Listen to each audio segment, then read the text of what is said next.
How insane was this girl? All because she envied another woman's beautiful hair. She went to every possible length to torment her until the woman finally died. And even then, the girl still wasn't satisfied. She was the daughter of a duke, yet she had a horrifying hottie, luring lonely travelers back to her mansion, only to subject them to the most brutal tortures imaginable. One day, she crossed paths with an unlucky young man named Tatsumi. Having just been swindled out of his money, he immediately grew suspicious, thinking this was yet another scam. But when two towering bodyguards appeared by the girl's side, he thought again, someone who could afford to hire such men had to be rich, and surely wouldn't have any reason to harm a poor nobody like him. Seeing the girl's gentle smile, Katsumi scratched his head awkwardly and decided to trust her. He followed her home. The mansion was extravagant beyond anything he'd ever seen. Tatsumi couldn't help but think he finally met a kind-hearted noble. Feeling a rare sense of relief, he decided to stay for the night, but that calm didn't last. Late that evening, when the hostess of the house was walking in the corridor, her body suddenly split into two parts. A woman stood over the corpse. She apologized to the corpse with a blank expression. Tatsumi felt a sudden, overwhelming surge of killing intent. Instinctively, he turned toward the window, where he saw 5 figures standing atop a steel wire under the moonlight. They were the Empire's most wanted assassins.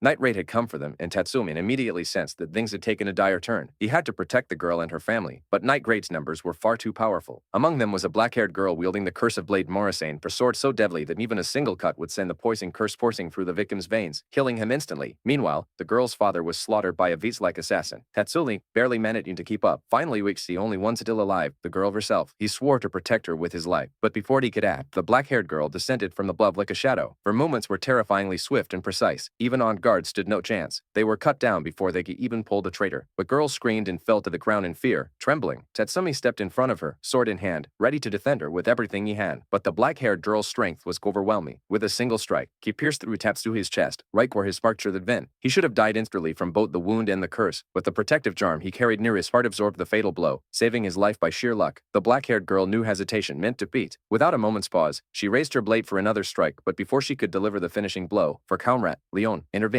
Leon blocked her and declared that she owed Tatsumi a favor. Then, with one powerful thing, she snatched open the warehouse doors, and what they saw inside froze Tatsumi in shock. The place was a nightmare straight out of hell. The truth hit him like a thunderpack. The girls seemingly crying and loving family were much as inhumans thin, but they lured travelers into their home with smiles and sweet words, drugged them, and then tortured them for pleasure. Inside the bloodstained cages, Katsumi found the two friends who had left the village with him. The girl, Seo, had already been tortured to death. From another cage came a weak, trembling voice. It was Ayasu. He revealed the horrifying truth. Seo had been murdered by the very girl Tatsumi had tried to protect, traced with undeniable proof from the girl's true, hideous nature. Katsumi's rage erupted. With one swift motion, he ended her life himself.